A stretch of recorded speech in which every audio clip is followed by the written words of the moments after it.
नमस्कार। आइए आगे बढ़ते हैं श्री रुद्राष्टकम की कड़ी में।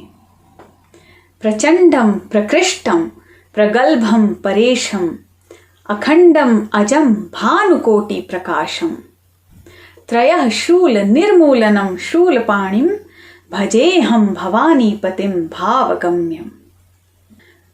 प्रचंड रौद्र रूपी सर्वश्रेष्ठ परम तेजस्वी परमेश्वर, अखंड अजन्मा करोड़ों सूर्यों के प्रकाश को स्वयं में समाहित किए, तीनों लोकों की कठिनाइयों का नाश करने वाले। यहां ध्यान देने वाली बात यह है कि ये तीनों लोक क्या होते हैं? पाताल, भूलोक और स्वर्गलोक, जिनका अर्थ है जीवन के 3 स्तर, जीव के 3 स्तर, पाताल, भूलोक एवं स्वर्गलोक। पाताल का अर्थ है अंधकारमय, the dark side, the evil side. भूलोक सांसारिक बंधनों से युक्त, इच्छाओं से युक्त हमारा मन। और स्वर्गलोक का तात्पर्य है ज्ञान से, ज्ञान के प्रकाश से। तो इस तरह तीनों ही लोकों की कठिनाइयों को दूर करने वाले त्रिशूलधारी, त्रिशूल के 3 शूल भी इन्हीं तीनों लोकों को दर्शाते हैं। भवानीपति अर्थात शक्ति के स्वामी। और ध्यान दीजिएगा, शिव जी और माता पार्वती कोई मनुष्य नहीं है। इन्हें मनुष्य रूप में हम देखते हैं, हम इन्हें इस रूप में पूजते हैं क्योंकि मनुष्य की बुद्धि के लिए इन रूपों में पूजना सरल पड़ता है, परंतु वास्तव में वे तो निरंकार हैं। शक्ति अर्थात वो वाइब्रेशन, वो स्पंदन जो सारे यूनिवर्स के होने का कारण है, उसके भी स्वामी उन महादेव की मैं भावपूर्वक वंदना करता हूं।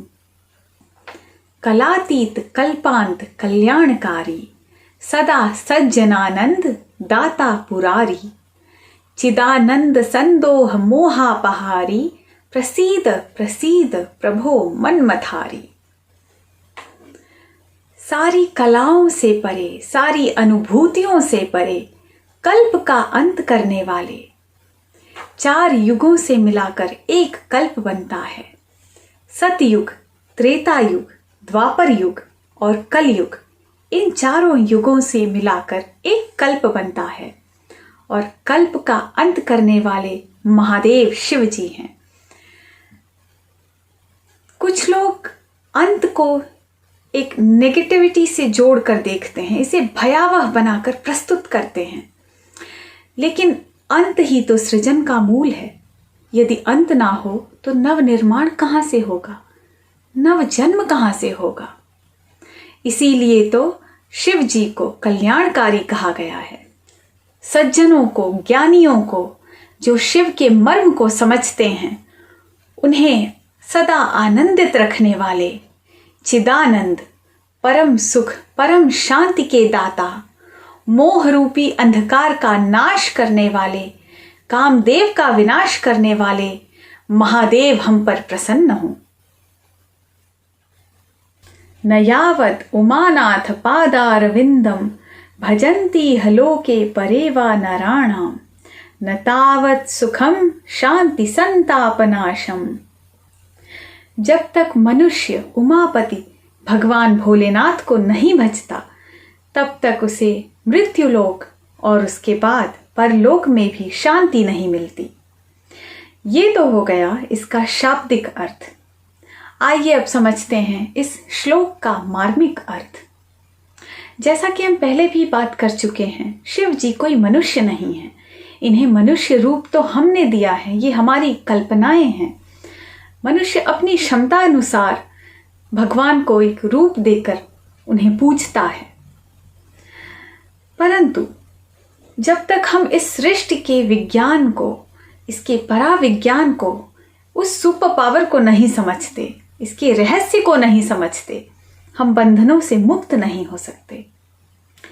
84 लाख योनियां होती हैं, जिनमें जीव बारी बारी से जन्म लेता रहता है, अपनी यात्रा करता रहता है, और गंतव्य एक ही होता है, ज्ञान, स्वयं का ज्ञान, सृष्टि का ज्ञान। We are a subset of this universe. So all that we need to do is start exploring, understanding our own selves. प्रसीद प्रभो सर्वभूतादिवासम। भूत ये सबसे तुच्छ प्राणी हैं, सबसे छोटी, सबसे निम्न कोटि की योनि भूत प्रेतों की होती है। क्योंकि अब समझिए, ये वो आत्माएं हैं, ये वो जीव हैं जिनके पास पंचभूतों से बना हुआ शरीर भी नहीं होता और इन्हें इस मृत्यु लोक में विचरण करना पड़ता है। ऐसे प्रेत योनि में पले, ऐसे प्रेत योनि में तड़प रहे जीवों का भी उद्धार करने वाले, भूतों के भी नाथ महादेव को मैं प्रसन्न करना चाहता हूं। न जानामि योगम जपम नैव पूजाम, न तो हम सदा सर्वदा शंभु तुभ्यम। बाबा तुलसीदास जी कहते हैं कि मैं योग, जप, तप, पूजा ये बड़ी बड़ी बातें नहीं जानता, मैं तो केवल सच्चे हृदय से हे शंभु आप ही को भजता हूं। जरा जन्म दुखौघ तातप्यमानम, प्रभो पाहि आपन्न मामीश शंभो। जरा और जन्म, मृत्यु और जन्म के इस चक्र में फंसा हुआ, दुखों से घिरा हुआ मैं तुच्छ प्राणी आपकी शरण में आया हूं। मेरी रक्षा कीजिए, मुझे इस चक्र से उबारिए, मेरा उद्धार कीजिए। रुद्राष्टकमिदं प्रोक्तम विप्रेण हर्तोषये, यह पठन्ति नरा भक्त्या तेषां शंभुः प्रसीदति।